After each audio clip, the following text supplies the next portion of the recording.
It's been a remarkable year. Uprisings in the Arab world, the tsunami in Japan, the deaths of Osama Bin Laden, Muammar Gaddafi and Jong-il, and the possible collapse of global capitalism itself. What a year. Hello and welcome to this special end-of-year edition of The World This Week with me, Phil Rees. We'll be looking back at highlights from programs throughout 2011. Regimes have crumbled and despots toppled, but perhaps more than anything, it's been a year when Sunni Muslims have asserted their right to control their own destiny in Muslim lands. It's not over yet, but Islamist parties are set to gain power in Egypt and Tunisia, and most likely in Libya. Could this turn out to be a historic year to rank alongside others like 1956? That was a year of the Suez Crisis, the rise of Arab nationalism, and the decline of British and French imperialism. There was also 1968, the year of revolution that started in Paris, but also included the Prague Spring, when Soviet tanks crushed that uprising. Finally, 1989, the year that communism fell in Europe. Glasnost spread across the Soviet bloc, and hundreds were killed during the Tiananmen Square massacre in Beijing. Well, 2011 will certainly rank alongside those. The Arab uprising, though, in a sense began in December 2010, when the fruit seller, Mohamed Bouazizi, who couldn't find a job after leaving college, set fire to himself in a small town in Tunisia. His death galvanized a nation, and this was the debate that we had in the first ever edition of The World This Week on January 13th. We weren't to know how significant they would become, but the rumblings of change were already shaking North Africa. And it may be similar to what happened before in Algeria in 1988, where you had economic riots, if you wish, protesting the socioeconomic conditions that led to political liberalization in Algeria. But we know the rest of the sad story. Well, we'll come to that in a minute, because I think there are parallels we probably need to look at and go back in time. But I mean, you smiled there when we talked about sort of, the economic buyout, that somehow people's grievances can be satisfied. Is it practical, especially given the world's economic state at the moment? No, I don't think it will work this time for two reasons. The first reason is related to the fact that people have learned in Tunisia, have learned from the experience of the 1980s, when the people had 3 uprisings and then they were bought by some economic dividends, the last of which, their hope, which was not realized when Ben Ali took over in 1987. What people say in Tunisia is that he bought them with some economic benefits, but after that there was a campaign of arrest against everyone who participated in those riots. This time people are continuing, and we have to understand that the dynamism now is different from in the 1980s. There are the satellite channels which beam the events to everywhere in the world, so there is awareness elsewhere, and also that gives people some kind of encouragement because they see themselves on the screen fighting, and that empowers them. In addition to that, there is the advent of the internet and YouTube and what's going on. That is on the side of the people themselves. But on the side of the government, we have to understand that there has been a great retreat on the part of the president himself, who appeared on television condemning the riots and described them as people who are destroying the country and that they will be persecuted. But he had to retreat, change 3 ministers first, then kick out the Minister of Interior, get the army out in the streets in order to maintain calm, not the security police this time. But this is a dangerous omen for the president himself, because Ben Ali has been controlling the country with a very strong hand for a long time, and the media, no one could speak politics, could talk politics in the country. This time, I think it will be different, because you have the lawyers, you have the intelligentsia. Political parties feel as if they missed the train, and this is a revolution without leadership. And if it is not accommodated the right way, I think it will be very dangerous. Well, a few days later, the Tunisian president Zainal Abidine Ben Ali fled the country after 24 years of iron-fisted rule. The Arab Revolution had truly begun. By February, though, the eyes of the world were on Egypt. The events in Tunisia were remarkable, but what happened in Egypt, the beating heart of the Arab world, seemed earth-shattering. On February 11th, another dictator had fallen after weeks of demonstrations in Tahrir Square when Egyptians of all backgrounds united in a call for change.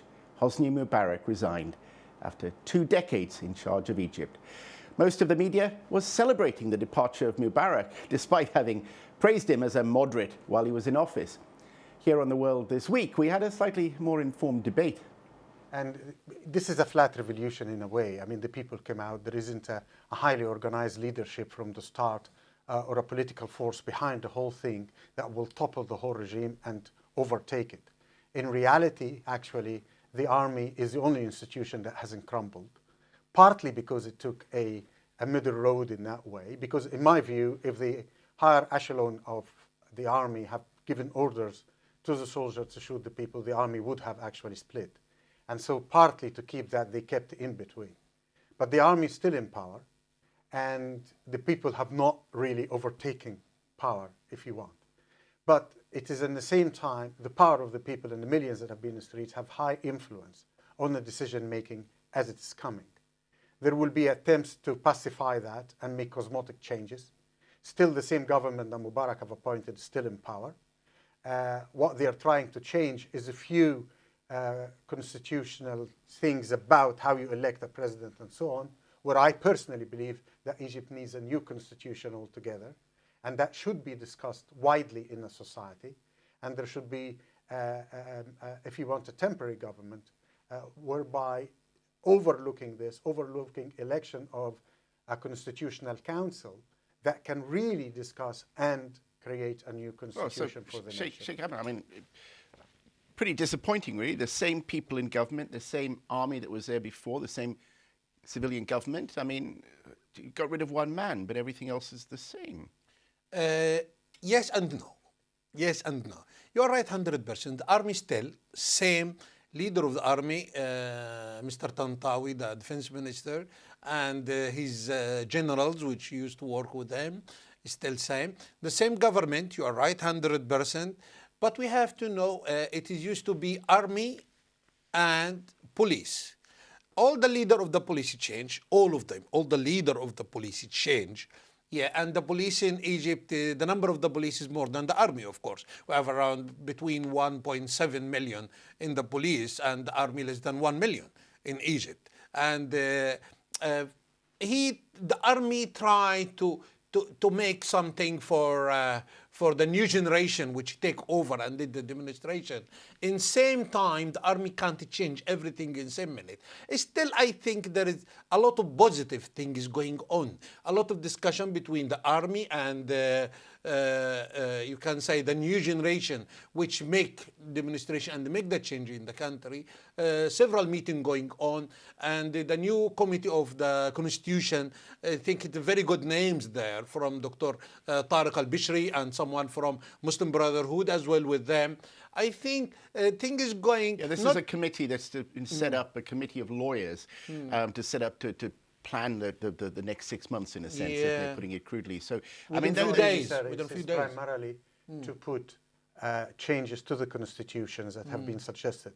There's not to run the country, not to do any of these things, but to make specific changes to the constitution. Which would then determine the nature of the election, is it? That's in effect. I think this constitution even, it is for the time being which you are talking about, the time, short time now, till we have an election. Then the election will bring for us new parliament, fair and free parliament. Then we have our own government. Then the new parliament will take over and the new government will decide, and the parliament will decide what we have to do in the country. Dr. Abdullah, are you happy then, looking at the role of this group of jurists now to map out the new constitution, the new sort of rules for upcoming election, that it will be truly free and fair, and that no issues will be off the table, that in fact the will of the Egyptian people will be properly expressed? Well, I don't. But it's not because I'm blaming the army or otherwise. Just simply speaking, these are 7 maybe eminent, maybe very nice people. But as far as I am concerned, putting a new constitution should be a political and a social event in which all all people in the society participate. Issues have to be discussed. What kind of election we'll have, what kind of republic we'll have, a parliamentary democracy, a presidential democracy, what kind of type of election? Is it proportional representation? Is it constituencies as it is now? So none of these things will be discussed in your Well, view? at this stage, no. It will be only how people can put themselves to become presidential people, how you oversee the election itself, and so on. But it's maintaining the old order as much as I can understand. Another subject was to grip our television screens in March. The images were dramatic and harrowing. The power of the ocean was captured on video as it carried away houses, cars, and whatever fell into its path. The earthquake off the Japanese coast and the tsunami that followed destroyed northeastern Japan, killing nearly 20,000 people. Well, in addition to the loss of life and annihilation of property, the tsunami caused a number of nuclear accidents. On this program, we debated whether the catastrophe would result in a rethink of the merits of nuclear power. I mean, it does seem, though, that the nightmare scenario that people who, campaign against nuclear power would sort of speak about is not going to happen here, that actually there will be problems, but it will be managed problems. Well, I don't know what scale of risk or what scale of catastrophe is considered to be acceptable by a company or by a government. It seems to me that something that is releasing radioactivity into the atmosphere on a scale that we do not yet exactly know, which may yet become much worse, that may well have an impact health-wise on the Japanese population in terms of future cancers and so on. How acceptable is that? If you look at nuclear power... President Obama yesterday spoke about, all attempts to, energy attempts. You look at the oil spill in Louisiana, there are problems. I mean, there's nothing's perfect. Let's just say that, in my view, in many people's view, radiation is a specifically problematic issue because you can't see it and it blows around. With an oil spill, there are ways of getting that under control. The problem with radiation is that it does lead in certain levels to cancers. And it's not just a question of looking at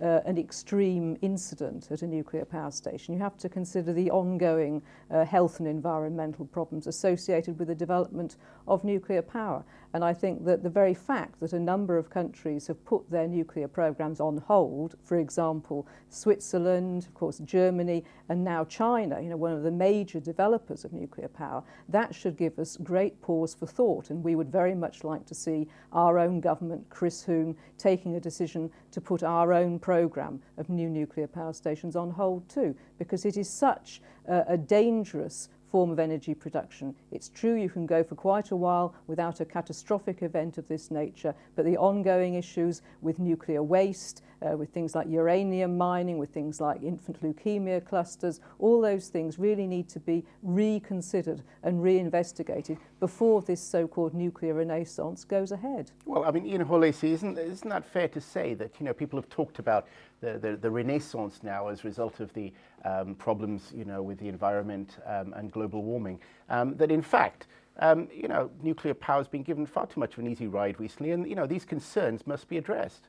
Of course they need to be addressed. The concerns need to be addressed with regard to the human and environmental implications of every energy technology. And when you do that, nuclear power looks very, very good. Isn't it quantifiably different because of what Kate Hudson was saying, that, it is the potential for catastrophe is so big, and it's kind of unknown. Already we're speculating, nobody's really sure what's going on in Japan. We're still talking about risks, and it's a sort of hidden problem. Well, you can see an oil leak, but you can't see a radiation But leak. you can measure radiation much more readily than you can measure most other kinds of pollution. It is very easily detected, very accurately detectable, very easily monitored. And in response to Dr. Barnaby, I have pages and pages of monitoring results from around the plant of radiation levels. The most recent numbers that I've got date from about 1 p.m. British time today. The radiation is monitored hourly all around the plant and from a mobile van. So and how serious is it then? It spiked earlier in the week, and that's when the company withdrew a lot of the workers. It withdrew most of the workers except for 50. Now all those and some more are back on site because the levels have dropped. a recent report I saw, I think there's over 800 people back on the site at the moment. Events in North Africa were never far from our screens in 2011. By mid-March, Libya and its leader, Colonel Gaddafi, became headline news. Was Gaddafi to be the next dictator to fall? But there was a new factor in Libya. Western nations, who historically appear to believe they have a right to shape events in the Middle East, passed a UN resolution authorizing all necessary measures to protect civilians in Libya from pro-Gaddafi forces. Well, in order to find out more about who might benefit, we didn't just play clips from the Prime Minister and other Western leaders. We canvassed a range of opinion, including the views of a rebel fighter from Benghazi. I mean, the no-fly zone really has helped a lot. I mean, at the front line, I know personally that our biggest problem was the aerial attacks that we were receiving, simply because we didn't have the weapons to defend ourselves from those, or the aircrafts to counter it. But at the same time, our first demand over there in Benghazi was to provide us with the weapons and the means to defend ourselves. And if that had been done, no Western intervention would have been required in the first place. But that wasn't done, and they refused to give us any weapons for a long period of time. And I'm assuming this is because they wanted to intervene. I mean, Western intervention does imply some sort of force and, you know, future intervention in the country and its politics and, of course, its oil. And, you know, if they had given us the means to defend ourselves, we wouldn't have needed them at all. But, I mean, given the fact that that wasn't in place, I mean, do you believe that last week that, as we've heard from Lindsay German here, there's some doubt about it, do you think that actually Gaddafi's forces would have reached Benghazi? They did. I was there when they actually stormed the city, and they had bombarded the city continuously and at random. And but luckily, we had one of our own pilots that managed to take a plane and bomb his artillery and his tanks and his troops as they were entering the city. I mean, this man alone saved us. This was the pilot that was shot down over Benghazi a few days ago. And we managed to take the city back on our own without foreign intervention at all. I mean, the bombardment started around 3 or 4 a.m. and went on until around 11 a.m. But how well organized militarily is it? I mean, there have been a lot of reports of no clear command structure, about various, you know, competing leaderships, people claiming ranks that they don't have. I mean, to some extent, there's been a portrait of slightly shambolic military opposition. I mean, are any of those fair? I mean, to some extent, that is true. There has been a little bit of chaos happening. But in general, in overall, no. The council, the military council, is in complete control. They have executed with success several operations that have stopped Gaddafi's troops several times over the last few weeks. I have personal friends who have been there. I know people who have been part of these operations, and they have been executed very well, including the invasion of Benghazi that happened just a few days ago. But surely, in a sense, you know, sorry to cut you in, Abdul Rahman, but surely, in a way, you know, people in your position should be celebrating now, because, you know, surely the longer that the West is involved in this, and the more, you know, bombing of Gaddafi's forces and his defenses and everything else takes place, the more chance you've got a victory. That is true, but as I said before, you know, I mean, Gaddafi, the artillery and the weapons that Gaddafi has now, he didn't have 2 months ago. These are things that were brought into the country within the last 4 weeks. And how they got there, from who they got there, is still unknown. We have generals on our side who were in Gaddafi's regime for decades, and they were surprised at what they saw. They said, we've never seen these things before, and they know exactly what he has. They're some of his top generals. Now, people are supplying Gaddafi with weapons, and I'm talking about foreign countries. Who exactly is unknown. But if we had been provided with the same thing, or at least half of what he had, we would have been more than capable of stopping all of this. Western intervention has helped us right now, but it wasn't required if they had helped us in the beginning. It soon became clear that Western involvement in Libya would divide those who had bitterly opposed the wars in Iraq and Afghanistan. After all, many of the people Gaddafi had imprisoned and killed were Islamists who wanted a more devout Libya. But the question whether the West should intervene was rarely debated on mainstream news programs. It was clear to them that Gaddafi was mad and about to slaughter his people. We felt it important to examine such statements. By doing so, we raised some passions. Juma al-Gamati, the West shouldn't be arming you, should it? Because it's illegal. And in fact, that's been confirmed this afternoon by the French Foreign Minister and the Secretary General of NATO, that the West actually can't do it. It would break international law.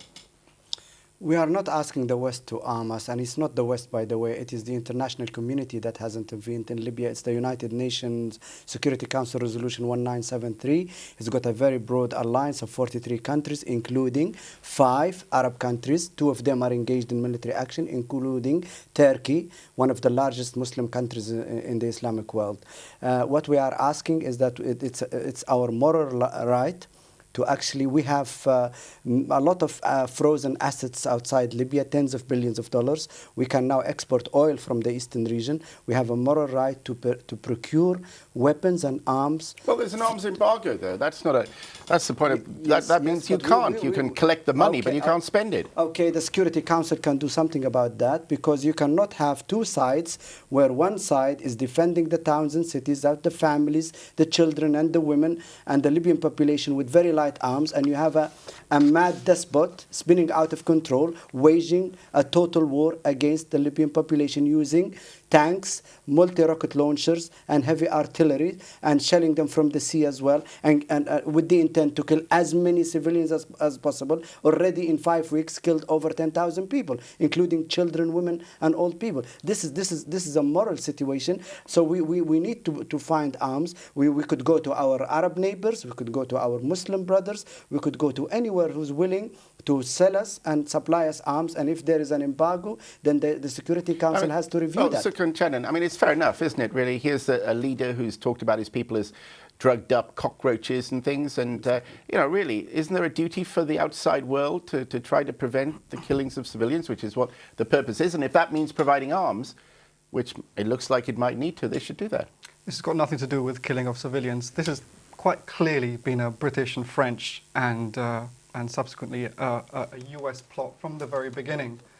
So there are no civilians killed. And they gave the game away. 10,000 killed are not civilians. And they gave the game away. This is ridiculous. When William Hague said on the 2nd day of the rebellion that Gaddafi has fled to Venezuela. He was the most senior politician at that point to speak up. And what he said by doing that, he said he gave away a whole bunch of clues as to the British hand in this plot from the very beginning.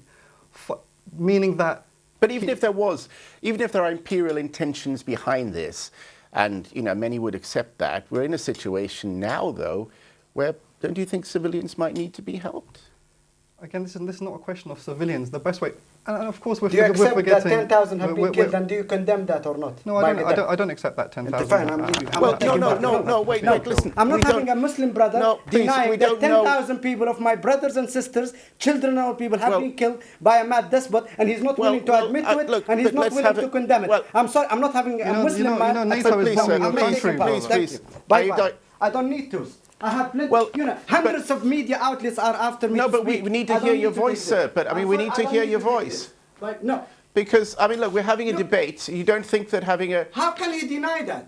How can he not? This is a Muslim man. How can he not? I'm not Muslim, just by the way. The killings of 10,000 women and children, Muslim women and children in Libya. Listen, you've invited NATO to bomb your country. How can a Muslim think like that? Okay, but shouldn't this be... Don't you want to put that to him, though? This is absolutely ridiculous. Well, I'm sorry, Juma al-Gamati there has unfortunately left us, but we will continue with this discussion without him. We're sorry he felt the need to go. Well, Mr. al-Gamati is now the transitional government's European spokesman based at the Libyan embassy in London. We hope that he understands why we felt it important to question the reasons for Western intervention in another Middle Eastern country. Well, it's time now for a quick break, but the drama of 2011 continues when we come back. The date, May the 1st. Stay with us.